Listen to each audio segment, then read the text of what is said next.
là-bas, dont on en parle actuellement en Côte d'Ivoire, le palu-dengue. On dit que c'est dû à un moustique qu'on appelle moustique tigre. Il dit, mais bientôt, il y aura des moustiques lions ici. Donc, j'étais à Bobo du Lasso, parmi les élèves qui suivaient ma formation sur l'alimentation, il y en a qui m'ont posé la question, mais docteur, moi, ma fille, là, tous les 15 jours, elle fait un palu-dengue. On va en faire des doses de médicaments, tout ça, ça se calme, ça recommence. Il dit, tu sais, mon traitement, là, ça va te faire rire. Mon traitement, c'est citron. Il dit, quoi? Il dit, tu prépares 6 verres d'eau chaude, ou bien tu mets 6 citrons en jus, donc un citron par verre, et puis chaque 30 minutes, comme la fille est en pleine fièvre et tout ça, chaque 30 minutes, tu fais boire un verre d'eau chaude.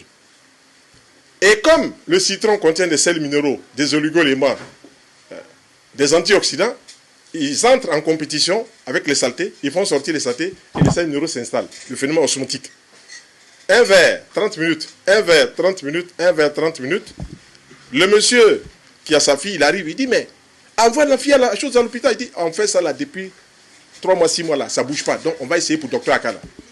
Elle dit, vous là, si vous tuez mon enfant là, je vais vous mettre en prison. Donc la dame m'appelle.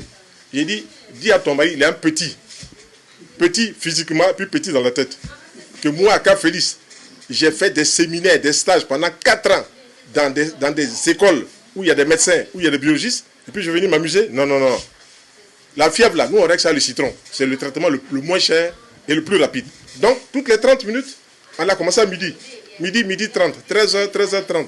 Et toutes les heures, on la lave avec de l'eau chaude. Quand quelqu'un a la fièvre, on l'appelle l'eau froide, lave avec de l'eau chaude. La température monte, c'est des mécanismes qui sont voulus par le corps. Il faut permettre à ces mécanismes d'atteindre leur paroxysme. Et il y a un médecin, professeur à l'Institut Pasteur qui aujourd'hui n'est plus là-bas, qui doit être décédé, professeur André Wolf, qui disait que c'est au cours de la fièvre que le corps peut se guérir avec le plus d'efficacité et de sécurité. Donc vive la fièvre. Ça va faire trembler beaucoup de gens. Mais on n'est même pas inquiet. Quelqu'un dit dans la fièvre, même des gens m'appellent la nuit à minuit, mon portable est toujours à côté. On me dit, quel est ton problème? Chauffe l'eau. Tu as citron? On dit, oui, mets dedans. Bois un verre toutes les 30 minutes. Et puis après, je n'entends plus la personne. Le matin, la personne m'appelle. Il dit, j'ai bien transpiré, j'ai bien dormi. La fille est tombée, c'est fini. Donc la dame qui a sa fille va faire le contrôle. Elle a commencé à midi. À 16h, elle va faire le contrôle. Et il n'y a plus de traces de plasmodium. C'est fini. Et il y a eu 2 autres aussi comme ça. Là, ça se déroule de la même façon. Je veux dire quoi? Que si on rentre dans l'organisme des éléments qui vont apporter la vie dans le corps, alors la vie chasse la maladie et la vie s'installe. Si vous commencez mon traitement, que vous avez une fièvre, vous devez dire vive la nature. Parce que ce qui est caché là, qui fait que vous êtes toujours malade là, ça va sortir. Et chez certains, c'est des boutons.